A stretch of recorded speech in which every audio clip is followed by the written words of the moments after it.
I'm Kim Koeller. I'm the founder of Gluten-Free Passport. I actually founded Gluten-Free Passport back in 2005. And the reason I did that was because I had food allergies when I was a little kid. However, I was diagnosed with celiac disease in 2002.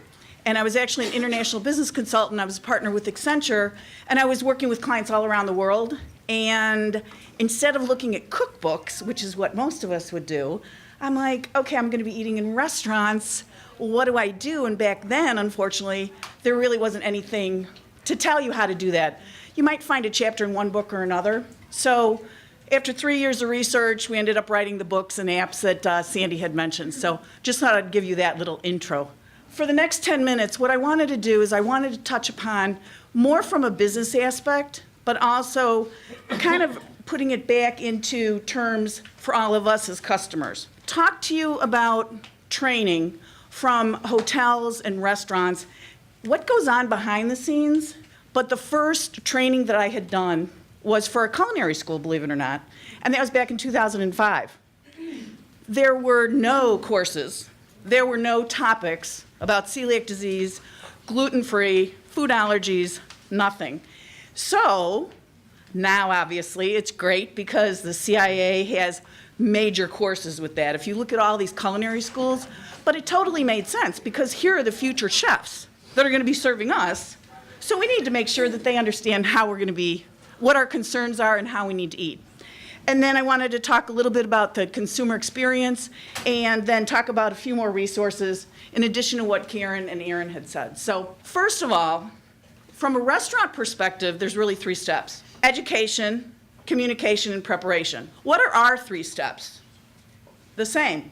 We need to educate ourselves, we need to communicate what our needs are, and we need to be prepared. The thing you need to remember is from a restaurant, hotel, cruise lines, they actually have another thing that they need to be prepared about. Not only do they need to be prepared from a food perspective, but they also need to be prepared from a process and protocols. And how do they handle it from storage to preparation to the table? And how do they make sure that we're going to be safe? One of the things that I hear a lot is restaurants don't care. There's a few of them that don't. For the majority, the reason that people are in the hospitality business is because they want to make us happy. And somebody had said, well, we're in the hospitality industry, we're not in the hospital industry. So I think we need to remember that. They really do care. They just don't know. So we need to educate them at times as well, even though we really want them to know how to do certain things. So the first thing that we have from a business driver for restaurants, they may say that they're very altruistic, and there are organizations that are, but the bottom line is the bottom line, right? We're loyal customers. If you give me a great meal and a safe meal, am I going to come back? Absolutely. Am I going to bring my friends? Absolutely. Am I going to tell other people in the gluten-free community? Absolutely. So there's a lot of incentive for restaurants to get it right. Now there's another incentive, and it was very interesting because for Montgomery County, for those of you that aren't aware, there's a bill called 33-16. And I'm not going to do a quiz, but what that is in Montgomery County, as of July 1st, 2017, that every restaurant has to have one person that's been food allergy trained, which is huge. And not only do they need to, and they have to have it throughout the entire time that they're open for guests, okay? The other thing about that, which I found very interesting, is that it's also it needs to be what's called ANSI certified, which is the American National Standard Institute. So legislation's getting involved for our benefit. There's other states, Massachusetts, Rhode Island, Virginia, that they have similar laws. Now, the other thing from a consumer perspective is that we had done research a number of years ago, and there's been a lot of quality of life research that's been done recently. How many of us are concerned when we're traveling about eating in restaurants? Probably 100%, right? It's over 90% that are concerned. We're also concerned as far as about getting our flight meals and, for communicating in foreign languages, all that good stuff. But it's really about restaurants. Gluten-free now is the #1 menu claim, which is great for us. The other thing too is, depends on what research you believe. Some is 10, I've seen 20% of restaurants that have gluten-free menus. Now, from my perspective, that really means, from a gluten-free menu perspective, if you just take the bun off, and you kind of look and you're like, well, okay. I mean, it's gluten-free as long as the ingredients and the food prep are all right. But you're kind of like, it would be really nice if I had like this incredible meal. And I always love it when, after I go through and say, I'm celiac, so I can't have any wheat. I'm also allergic to dairy and fish and shellfish. And they kind of look at me and I'm like, when they bring my dish and it's safe, my friends are like, ooh, can I have what she's having? Kind of like the Harry and Sally movie, That always makes me happy. So from a training perspective for business, who gets trained? It really depends as far as on the organization. It may be just the owners and managers. It may be the chefs. It may be prep line cooks, hostesses. You could read it up here, servers, nutritionists, trainers. Some corporations have trained their own folks and then train the trainer. I had the honor of working with Disney when Aaron was talking about Disney, and I was actually in the innovation kitchen, which was very cool because I was showcasing a number of different products to expand their gluten-free product range. So all of a sudden, the head chef comes over, he's like, Kim, you gotta put it on a Mickey Mouse platter. I'm like, okay, I'm in the Disney kitchen with a Mickey Mouse platter, and my friends are like, you're really excited about this? I'm like, yeah, it was really cool. But the reason I said that is because from a Disney perspective, that they had, their trainers were training their folks. From a training, and I have it down here a little bit later, what is being, we just talked about who's trained. What exactly are they trained on and how long? There's some of the short courses, maybe an hour, might be 2 hours, might be 4 hours. We've done training for like a couple days, just kind of depends. Now, what do they train on? The first thing is about gluten-free and food allergies. A lot of the training organizations here may only focus on gluten-free. Some of them that are nationally certified focus on both. So it's making sure that they're aware of what is gluten and where can it be hidden. It's huge. Goes back to education, just like we needed to do, right? Back of the house and front of the house. I never knew these terms until I was a bartender, which was fun when I was in college. But from a back of the house, if you think about from the time that you place your order to when it gets to the kitchen and back, front of the house are the people that you usually think about. If it's the hostess, the person that answers the phone, the servers, it could be the food runners, it could be the people that bring out the bread. So training those folks. Those folks are trained from an awareness perspective as well as the back of the house. Back of the house goes into more of the food prep. What do they need to be aware of? Do they need dedicated fryers? Do we need fresh pans? The questions that we would want to ask when we're talking to our servers or the managers or whoever. Front of the house protocols, I have that on the next slide, but it really goes into some organizations, like some of the chains, and you'll hear this about from Lettuce at lunch. Lettuce has, I forgot to look actually, how many restaurants, and they have multiple brands. They all have gluten-free menus.